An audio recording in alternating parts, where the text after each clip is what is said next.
Hello friends, good morning. Welcome to my amazing sa pyara sa channel Physics Universe.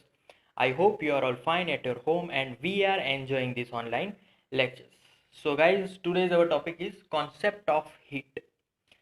So simply starting from one example that if we rub our palms, that after some time it will be heated for of somewhat in the scale. So by giving this work, by giving mechanical work to our hands, that work is converted into heat energy. That's why our palms get heated when we rub it. Clear? So many other examples, if we have one conducting wire, if current is flowing through that wire, then it will be heated. Why? Because of resistance of that conducting wire. So due to that resistance, if we current flow through that conducting wire, then it will be heated because of its own resistance. So वहां पर electric energy का conversion हो गया heat energy में. Clear? Okay. After that many appliances, अगर हम लोग बहुत देर तक चार्जिंग पे ऑन रखें तो चार्जर गेट्स हीटेड, क्योंकि उसमें से करंट फ्लो हो रहा है. उसका जो रेजिस्टेंस होगा उस करंट को थोड़ी सी हीट एनर्जी में कन्वर्ट करता है. So first of all, what is exactly heat be called? So heat exactly क्या होगी? तो जैसे कि अगर कोई ऑब्जेक्ट है वो गर्म है, अगर हम उसको छुएंगे तो हमें वो गर्म लगेगा. कोई ठंडा है तो हमें उसका जो टेम्परेचर है वो ठंडा लगेगा. ऐसा क्यों होगा? क्योंकि हमारा जो टेम्परेचर है उससे वो चीज़ गर्म या फिर ठंडी है.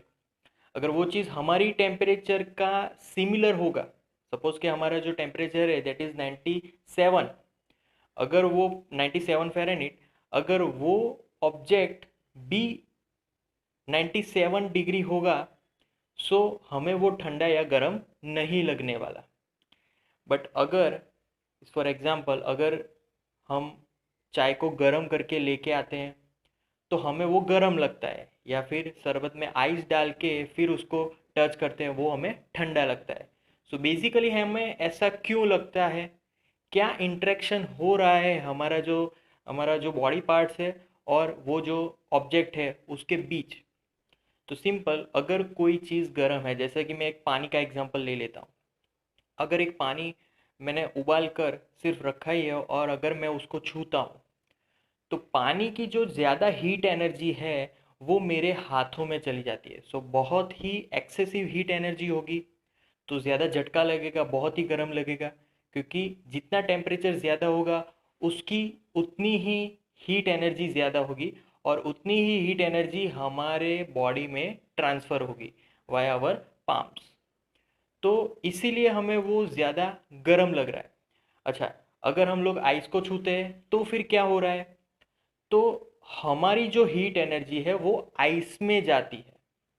तो आइस के पास हीट एनर्जी मतलब उसका टेम्परेचर कम है, हमारी पास हीट एनर्जी, उसका टेम्परेचर, हमारा जो बॉडी का टेम्परेचर है वो आइस से ज़्यादा है. इसीलिए हमारी जो हीट एनर्जी है उसमें से heat energy will be transferred to the ice cube. Clear?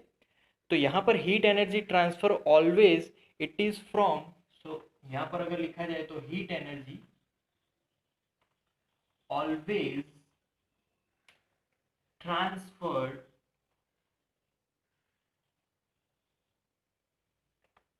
From hotter body to colder body. तो ये सिंपल उसका एक प्रिंसिपल ही बोल सकते हैं कि it is always transfer from hotter to colder body.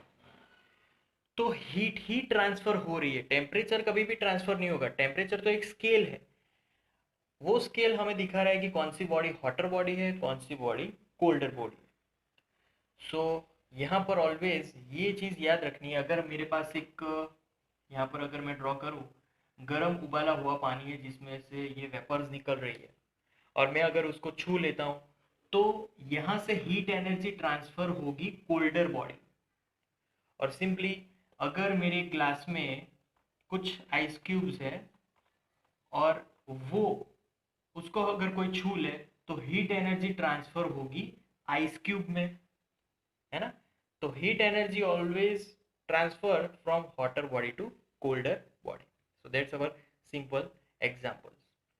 Okay, after that इसका जो यूनिट है उसकी बात करें तो यूनिट में इसका जो यूनिट है that is in SI unit it is joule, जो कि वर्क का यूनिट था, वी नो दैट. अगर इस यूनिट को सीजीएस में लिखे तो सीजीएस में उसका यूनिट हो जाएगा अर्क.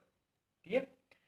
आफ्टर दैट यहाँ पर वन, अगर इसका जो हम ट्रांसफर करें CgS to SI, SI to CgS, so 1 joule will be equal to 10⁷ CgS, मतलब कि सॉरी यहाँ पर आ जाएगा अर्क 10⁷ अर्क. After that if my unit is 1 kilocalorie, so it will be 1000 calorie.